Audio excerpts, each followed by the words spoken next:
சென்னை வந்திருக்கீங்க, திரும்ப தாஸ்மகான் போக திட்டம் இருக்கா இன்னைக்கு உங்களுக்கு? எப்பவுமே தாஸ்மகான் போவேன் சென்னை வந்தா. ஏன்னா சாப்பிடலாம் போனோம். என்ன விரும்பி சாப்பிடுறீங்க? மாடு தான் விரும்பி சாப்பிடுவேன்.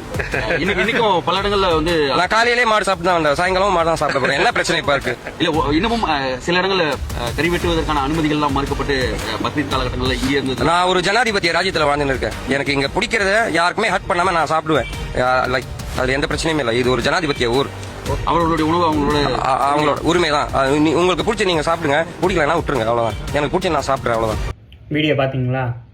ஆக்சுவலா என்னன்னா மக்களே, இப்போ மீடியாக்காரங்க வந்து யாரா மாட்டுவா அவனை வச்சு எப்படா நம்ம டிஆர்பி ஏத்தலாம் அப்படின்ட்டு மீடியாக்காரங்க எனக்கு தெரிஞ்சு அலைஞ்சிட்டு இருக்காங்க மக்களே. ஆக்சுவலா அவர் வந்து ஒரு பேட்டிலே ஒரு ஓப்பனா டிக்ளேர் பண்ணியிருக்காரு, நான் சென்னை வந்தேன்னா தாஸ்மகான் போவேன், தாஸ்மகான்ல போயிட்டு என்ன சாப்பிடுவாரு. அது கேள்வி கேட்குறாங்க. திரும்பி தாஸ்மகான் போவீங்களா? தாஸ்மகான் போய் என்ன பண்ணுவீங்க? தாஸ்மகான்ல என்னடா இருக்கும்? அந்த ஃபுட்டு தான் இருக்கும், மாட்டுக்கறி தான் இருக்கும், அதுதான் சாப்பிடுவாரு. ஆக்சுவலாக அவரும் சொல்லிட்டாரு.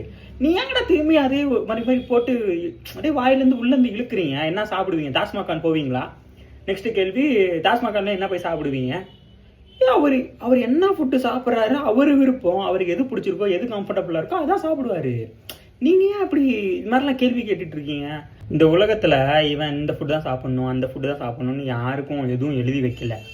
அவங்களுக்கு எந்த ஃபுட்டு பிடிச்சிருக்கோ, எந்த ஃபுட்டு நல்லா இருக்கும், எந்த ஃபுட்டு கம்ஃபர்டபுளா இருக்கும், அந்த ஃபுட்டு தான் சாப்பிடுவாங்க. உணவுக்கும் சுதந்திரம் இருக்கு. நல்ல இது மாதிரி மீடியாக்கள் இது மாதிரிலாம் கேள்வி கேட்கறத கொஞ்சம் தவிருங்க. அவங்களுக்கு எது கம்ஃபர்டபுளா இருக்கோ அதுதான் அவங்க சாப்பிடுவாங்க. ஓகேவா? இதுதான் நான் சொல்ல வருது. எனக்கு இது பார்த்துட்டு எனக்கு ரொம்ப ரொம்ப இதாகிடுச்சு. ஏன்னா மீடியாக்காரங்க வர இந்த அளவுக்கு இறங்கிட்டாங்கடா அப்படின்ற மாதிரி எனக்கு ஒரு கேள்வி இதாகிடுச்சு. அதான் மக்களை நான் பேச வந்தேன். அவ்வளோதான். ஓகே மக்களே, நெக்ஸ்ட் வீடியோவில் பார்க்கலாம். பை. அப்புறம் மறக்காமல் ஃபாலோ பண்ணிக்கோங்க.